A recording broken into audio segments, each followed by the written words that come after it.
दोस्तों, डियर विमल में एक बार फिर से आप सभी का स्वागत है। दोस्तों, हम पढ़ रहे हैं कक्षा 10 की साइंस, जिसमें चैप्टर नंबर 15 15वां चैप्टर है। चैप्टर का नाम है गोली पृष्ठों पर प्रकाश का परावर्तन। तो उसमें हमारा टॉपिक आ जाता है गोली दर्पणों की वक्रता त्रिज्या स्मॉल आर तथा फोकस दूरी स्मॉल एफ में संबंध। तो इस वीडियो में इनके बीच संबंध क्या होता है हम यही चीज पढ़ेंगे, क्योंकि पिछली वीडियो में सारे डिटेल में सारी बातें पढ़ चुके हैं। गोली दर्पण क्या होता है, उत्तल दर्पण, अवतल दर्पण में इनकी प्रतिबिंब की स्थिति क्या होती है, ये सारी चीजें हम पिछली वीडियो में पढ़ चुके हैं। तो इन दोनों के बीच वक्रता त्रिज्या स्मॉल आर और फोकस दूरी ये अपने संबंध क्या होता है, इस वीडियो हम जानेंगे ये चीज। तो संबंध हमारा होता है स्मॉल एफ बराबर r/2। इसका मतलब क्या हुआ, फोकस दूरी जो होती है वक्रता त्रिज्या की आधी होती है। यही इन दोनों के बीच में संबंध है। तो आपसे एग्जाम में पूछा जाएगा कि इसका सत्यापन कीजिए कि कैसे ये पॉइंट आया। तो इसको सत्यापित करने के लिए हम डेरिवेशन यूज करते हैं। जो हमारा अवतल दर्पण के लिए होता है उसका सत्यापन अलग होता है, और उत्तल दर्पण के लिए उसका भी सत्यापन अलग होता है, और दोनों में हमारा यही है बराबर r/2 आना चाहिए। तो इस वीडियो में हम अवतल दर्पण के लिए सत्यापित करेंगे फोकस दूरी और स्मॉल वक्रता त्रिज्या स्मॉल आर में संबंध। तो उसके लिए हमने एक फिगर बनाया हुआ है। आई होप आप सभी को क्लियर ये फिगर दिख रहा होगा। तो इसमें आप ध्यान से चित्र पर फोकस कीजिएगा। हम लिखेंगे सबसे पहले क्या, माना m1 m2 कोई अवतल दर्पण है। अवतल दर्पण वो होता है जिसका परावर्तक पृष्ठ अंदर की ओर दबा होता है। यहाँ पर आप देख सकते हैं ये जहां से किरणें परावर्तित होगी वो होगा परावर्तक पृष्ठ। इस साइड ये देखिए कलई लगा हुआ है, यह लाल ऑक्साइड का लेप बोल सकते हैं, ये कलई लगा हुआ है। तो इसका परावर्तक पृष्ठ अंदर की ओर दबा हुआ है, मतलब ये अवतल दर्पण है।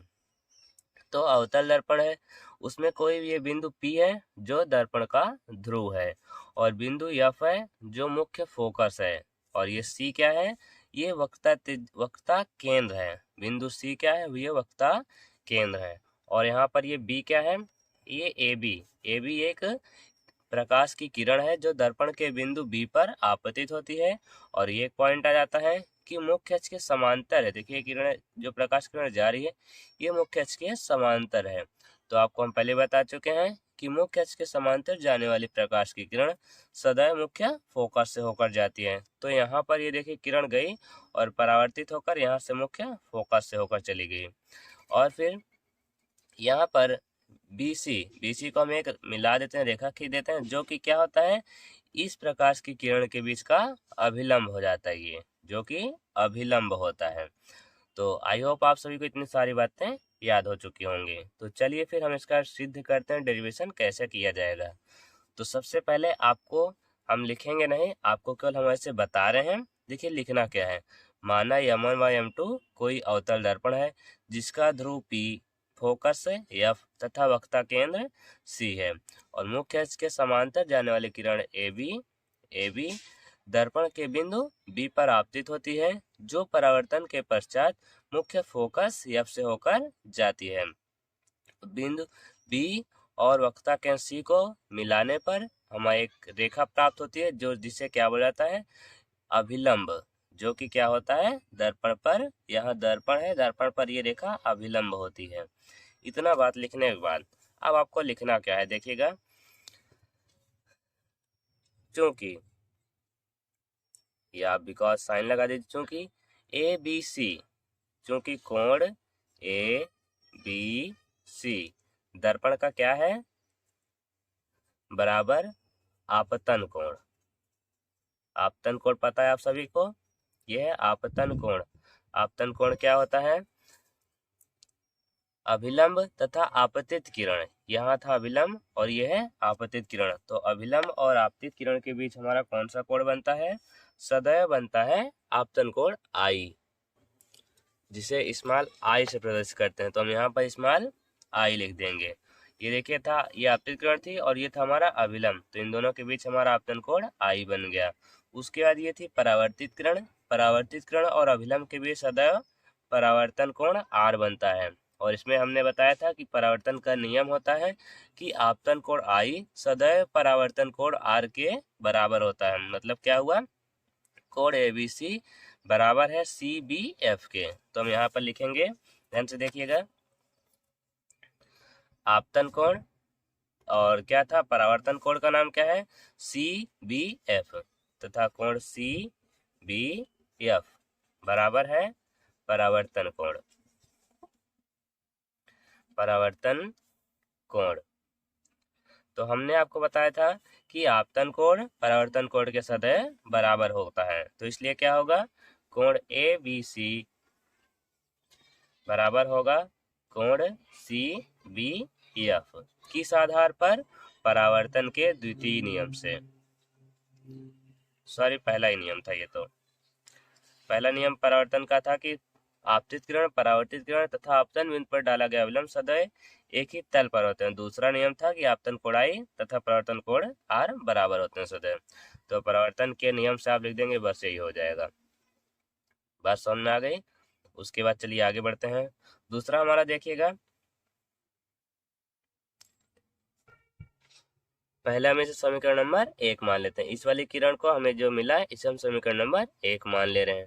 अब देखिएगा, हम आपको एक बात बता दें, जैसे कोई भी दो समांतर रेखा, जैसे देखिए एक समांतर रेखा ये है, एक समांतर रेखा ये है। अगर कोई समांतर रेखा के बीच अगर कोई हम तिर्यक रेखा खींच देते हैं, मतलब कोई तीसरी एक रेखा खींच देते हैं, तो एकांतर कोण के नियम से ये वाला जो कोण होगा, यहाँ वाला कोण सदैव इस वाले कोण के बराबर होगा, और यहाँ पर ये वाला कोण इस वाले कोण के बराबर होता है। तो एकांतर कोण के नियम से यहाँ पर ये कोण, मतलब कि फिगर में देखिएगा ABC, मतलब हम लिखेंगे क्या, कोण ABC बराबर होगा किसके, ABC, और एकांतर कोण यहाँ पर ये, यहाँ से ये वाला इसके बराबर होगा, तो वो कोण हमारा है BC, यहाँ पर F लीजिए, तो BCF, तो बराबर हो जाएगा कोण BCF। किस आधार पर हुआ, ये एकांतर कोण के नियम से हुआ, तो एकांतर कोण से, इसे आप समीकरण नंबर 2 मान लेंगे। तो देखिएगा, कोण ABC बराबर है इसके CBF के, और कोण ABC इसके भी बराबर है। तो अगर ये इसके बराबर, ये भी इसके बराबर, तो सिंपल सी बात है, ये दोनों भी आपस में क्या होंगे, बराबर होंगे। तो हम यहाँ पर लिखेंगे समीकरण 1 व 2 से, 1 व 2 से, 1 व 2 से क्या, कोण CBF जो होगा, कोण CBF जो होगा बराबर होगा कोण BCF के। इसका मतलब कोण CBF, मतलब कोण R जो बराबर है BCF के, मतलब ये जो हमारा बिंदु C है, यहाँ पर देखिएगा जो बिंदु C है, ये वाला ये कोण R के, ये दोनों बराबर हैं। फिर से हमारा एक नियम आ चुका है, क्या चीज, ध्यान से देखिएगा, अगर सम्मुख कोण, ये दोनों कोण बराबर हैं, तो इनके सामने वाली भी भुजाएं भी बराबर होगी। जैसे कोण C के सामने भुजा ये F भी है, कोण R इसके सामने भुजा ये CF है या FC है, तो ये दोनों कोण जब बराबर है तो ये दोनों भुजा भी बराबर होगी। तो हम क्या लिखेंगे, चूंकि त्रिभुज के समान कोणों के सामने वाली भुजा भी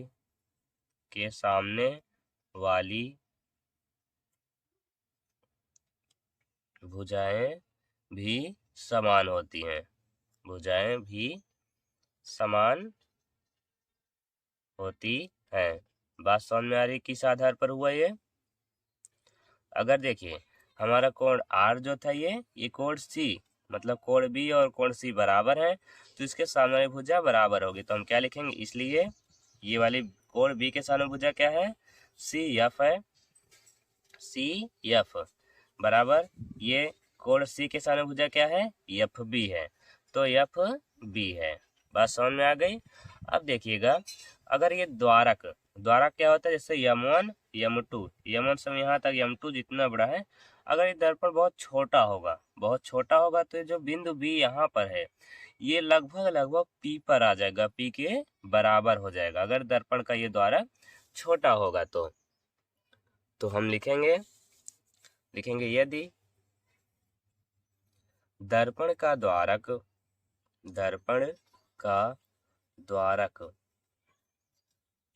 बहुत छोटा होता है, बहुत छोटा होता है। तो फिर क्या होगा, तो ये जो बिंदु बी है लगभग बिंदु पी के बराबर आ जाएगा। दिख रहा है आपको, जो बिंदु बी है वो पी पर आ जाएगा लगभग। तो बिंदु बी लगभग बिंदु पी के ध्रुव पी के निकट होगा, के निकट होगा। ये बात सबको समझ आ गई। अब जब निकट होगा, जो तो हमारी जो रेखा थी एफ बी जो रेखा थी, अगर जब पी बिंदु बी जब पी पर ही आ जाएगा तो एफ बी जितनी थी तो पी के एफ पी के बराबर हो जाएगी। तो हम लिखेंगे इसलिए जो हमारी रेखा थी ये एफ बी जो रेखा थी एफ बी बराबर हो जाएगी एफ पी के। जब भी यहीं पर आ जाएगा दोनों रेखा बराबर हो जाएगी एफ पी के। अब देखिएगा यहाँ पर ये हम सिद्ध हमें करना है कि यह बराबर r/2 होता है। मतलब यहाँ से यहाँ तक होती है तो वक्रता त्रिज्या r होती है। P से C तक की दूरी को स्मॉल r लिखा जाता है। P से F की दूरी को मुख्य फोकस या फोकस दूरी बोला जाता है। तो देखिएगा हम लिखेंगे PC बराबर आप क्या लिख सकते हैं, PC बराबर लिख सकते हैं PF प्लस FC। देखिएगा PF प्लस FC, क्योंकि PC जितना अकेले है हम इतनी दोनों को रेखाओं को अगर जोड़ देंगे तो उतने के बराबर आ जाएगा। तो होगा PF प्लस FC। सबको बात समझ में आ गई। FC या CF दोनों बात हुई। यहाँ पर देखिए CF हमने निकाला था, चाहे FC लिखेंगे या CF। तो देखिएगा क्योंकि यहाँ पर आप देखिएगा क्यों कंफ्यूजन ना होगी तो हम सारे देखिएगा। जैसे यहाँ पर हमने एफ पी लिखा है और यहाँ एफ बी है, इधर भी एफ बी है, और यहाँ हमने एफ सी लिखा है, इधर सी एफ है, तो हम इसे भी एफ सी बना देते हैं क्योंकि एक लिखेंगे तो ज़्यादा अच्छा समझ आएगा, एफ सी। अब एक बात इसमें ध्यान देने वाली बात है कि देखिए एफ बी जो है बराबर एफ सी के है और एफ बी जो बराबर है एफ पी के ही बराबर है। अभी जैसे हमने यहाँ पर किया था ए बी सी बराबर था सी बी एफ के, फिर ए बी सी बराबर था बी सी एफ के। अगर ये दोनों एक दूसरे के बराबर थे तो सी बी एफ बराबर बी सी एफ हमने यहाँ पर लिख दिया।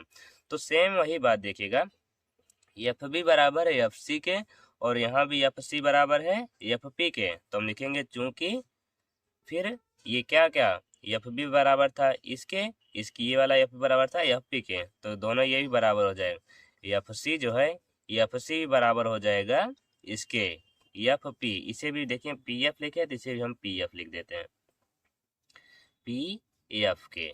एफ सी जो होगा ये भी बराबर हो जाएगा पी एफ के। बात समझ में आ गई। एफ बी बराबर जो था यहाँ पर सी एफ के एफ सी के, यहाँ भी एफ बी बराबर है पी एफ के, तो ये दोनों भी एक दूसरे के बराबर होंगे, वही हमने लिख दिया। अब देखिए एफ सी जो हमें मिला है, यहाँ पर एफ सी जो हमें मिला है एफ सी बराबर है पी एफ के, तो हम पी एफ लिख देंगे इधर। यहाँ पर देखिएगा पी सी बराबर पी एफ को ऐसे रन देंगे और प्लस ये एफ सी जगह हम पी एफ लिख देंगे, पी एफ। देखिए P F plus P F क्या हो जाएगा, 2PF हो जाएगा। तो हमारे पास जगह थोड़ी कम है इसलिए इस पॉइंट को हम थोड़ा सा ऊपर लिख दे रहे हैं। ये एफ सी बराबर था पी एफ के, तो हम यहाँ पर लिख दे रहे हैं एफ सी जो बराबर था पी एफ के, चूंकि एफ सी बराबर था पी एफ के। अब देखिएगा ये 2PF हो जाएगा, तो पी सी बराबर हो गया ये 2PF के। अब देखिएगा हमने यहाँ पर लिखा है क्या, पी से सी तक की दूरी, पी से सी तक की दूरी को स्मॉल आर बोलते हैं त्रिज्या, तो स्मॉल आर बराबर 2PF। PF की दूरी क्या बोलते हैं, एफ बोलते हैं स्मॉल एफ, तो 2F हमें सिद्ध करना था एफ बराबर r/2 या फिर r बराबर 2F। देखिएगा ये भी पॉइंट है, बात वही सेम ही है। एग्जाम में जब ऑप्शन देंगे तो उसमें ऐसा ही लिख देंगे, डायरेक्ट ये नहीं लिखेंगे, r बराबर 2F लिख देंगे तो भी ऑप्शन सही होगा। फिर भी हमें यहाँ f की वैल्यू चाहिए तो हम क्या लिखेंगे, f बराबर ये 2 गुणा में इस तरफ दूसरी तरफ जाएगा तो भाग में हो जाएगा, मतलब r/2। तो यह बराबर हो गई है r/2। इसका मतलब कि फोकस दूरी जो होती है वक्रता त्रिज्या की आधी होती है। तो यही हमें प्रूफ करना था, जो कि हमारा अच्छे से प्रूफ हो चुका है। तो दोस्तों आज की वीडियो हम केवल अवतल दर्पण के लिए पढ़ेंगे। कल की वीडियो में उत्तल दर्पण को के लिए किसके वक्रता त्रिज्या r तथा फोकस दूरी f में संबंध ये चीज पढ़ेंगे। तो वीडियो कैसा लगे हमें कमेंट बॉक्स में जरूर बताइएगा, और हमें अपनी वीडियो में कि कौन कौन से पॉइंट्स को अभी सुधार करने की जरूरत है, अभी हमें ये भी बताइएगा ताकि हम अपने वो चीज़ों को सुधार कर सकें। तो दोस्तों पूरा वीडियो देखने के लिए आपको बहुत बहुत धन्यवाद। चलिए मिलेंगे नेक्स्ट वीडियो में, तब तक के लिए जय हिंद।